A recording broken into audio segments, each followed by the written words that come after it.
ಅಕ್ರಮವಾಗಿ ಮದ್ಯ ಮಾರಾಟ ಮಾಡುತ್ತಿದ್ದ ತಲಪಾಡಿ ಚೆಕ್ ಪಾಯಿಂಟ್ ಬಳಿಯ ನಿಸರ್ಗ ಬಾರ್ ಅಂಡ್ ರೆಸ್ಟೋರೆಂಟ್ಗೆ ಪೊಲೀಸರು ದಾಳಿ ನಡೆಸಿ ಅಪಾರ ಪ್ರಮಾಣದ ಮದ್ಯ ವಶಕ್ಕೆ ಪಡೆದಿದ್ದಾರೆ. ದಾಳಿ ವೇಳೆ ಬಿಲ್ಗಳಿಲ್ಲದ 1.53 ಲಕ್ಷ ರೂಪಾಯಿಯ 52 ಬಾಕ್ಸ್ಗಳ ಮದ್ಯವನ್ನು ಸಂಗ್ರಹಿಸಿಟ್ಟಿರುವುದು ಬಹಿರಂಗವಾಗಿದೆ.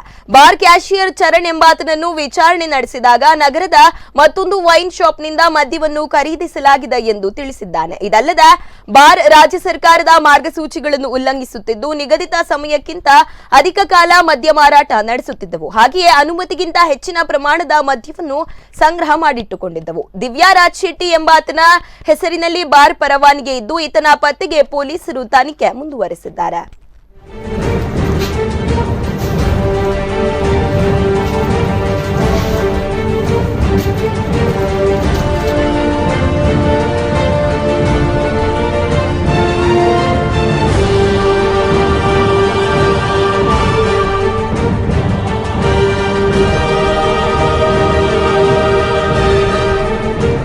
ಇನ್ನೆಲ್ಲಿರ್ತದೆ ನಮ್ಮ ವಿಡಿಯೋ ಮಾಡಿ